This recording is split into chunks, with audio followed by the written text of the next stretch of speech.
ನಮಸ್ಕಾರ. ನಾನು ರವೀಂದ್ರನಾಥ್ ಸಿರಿವರ, ರಂಗಭೂಮಿ ಹಾಗೂ ಚಲನಚಿತ್ರ ನಿರ್ದೇಶಕ.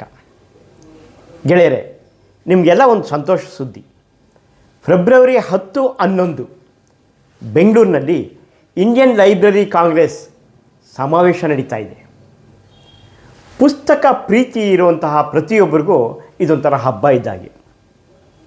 ದೇಶ ಸುತ್ತು ಕೋಶ ಓದು ಅಂತಾರೆ. ಈ ಕೋಶ ಓದೋದಿದೆಯಲ್ಲ, ಆ ಓದೋದು ಮಜಾನೇ ಬೇರೆ ರೀ. ನಿಜವಾಗ್ಲೂ ಕೈನಲ್ಲೊಬ್ಬ ಒಂದು ಪುಸ್ತಕ ಇದ್ದರೆ ಒಳ್ಳೆಯ ಸ್ನೇಹಿತ ಇದ್ದಂಗೆ ಅಂತಾರೆ. ಪುಸ್ತಕವೆಂಬುದು ಒಳ್ಳೆಯ ಸ್ನೇಹಿತನಂತೆ. ನಮಗೆ ಸರಿದಾರಿಗೆ ಕರ್ಕೊಂಡು ಹೋಗೋದು ಒಂದು ಪುಸ್ತಕ, ಜ್ಞಾನಾರ್ಜನೆ ಮಾಡೋದು ಒಂದು ಪುಸ್ತಕ. ಸೊ ಆ ಪುಸ್ತಕಕ್ಕೆ ಸಂಬಂಧಪಟ್ಟಂತಹ ಒಂದು ಗ್ರಂಥಾಲಯ, ಲೈಬ್ರರಿ, ಆ ಲೈಬ್ರರಿಯ ಅಖಿಲ ಭಾರತ ಸಮ್ಮೇಳನ ಬೆಂಗಳೂರಿನಲ್ಲಿ ನಡೀತಾ ಇದೆ. ಅದಕ್ಕೆಲ್ಲರಿಗೂ ಮೊದಲನೇದಾಗಿ ನಿಮಗೆ ಸ್ವಾಗತ ಕೋರ್ತಾಯಿದ್ದೀನಿ. ದಯವಿಟ್ಟು ಬನ್ನಿ, ಆ ಸಮ್ಮೇಳನನ ಸೇರಿ ಆನಂದಿಸಿ, ಆಚರಿಸಿ. ಇದು ಒಂದು ಹಬ್ಬ. ಪುಸ್ತಕ ಪ್ರಿಯರಿಗೆ ಇದೊಂದು ಹಬ್ಬ.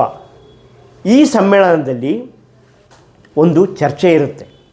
ಇಡೀ ಭಾರತ ದೇಶದ ಲೈಬ್ರರಿಯ ಪರಂಪರೆ, ಗ್ರಂಥಾಲಯದ ಪರಂಪರೆಯನ್ನು ನೀವು ಆ ಸಂವಾದದಲ್ಲಿ ನೋಡಬಹುದು. ಅನೇಕ ಗೋಷ್ಠಿಗಳಿರುತ್ತೆ. 6 ರಾಜ್ಯದ ಲೈಬ್ರರಿ ಮಿನಿಸ್ಟ್ರುಗಳು ಬಂದು ಈ ಸಮ್ಮೇಳನದಲ್ಲಿ ಭಾಗವಹಿಸ್ತಾ ಇದ್ದಾರೆ. ಇಡೀ ಭಾರತ ದೇಶದ ತುಂಬ ಜನಪ್ರಿಯ ಸಾಹಿತಿಗಳು, ಒಬ್ಬ ಬುದ್ಧಿಜೀವಿಗಳು, ಇವರೆಲ್ಲರೂ ಈ ಲೈಬ್ರರಿಗೆ ಬರ್ತಾ ಇದ್ದಾರೆ.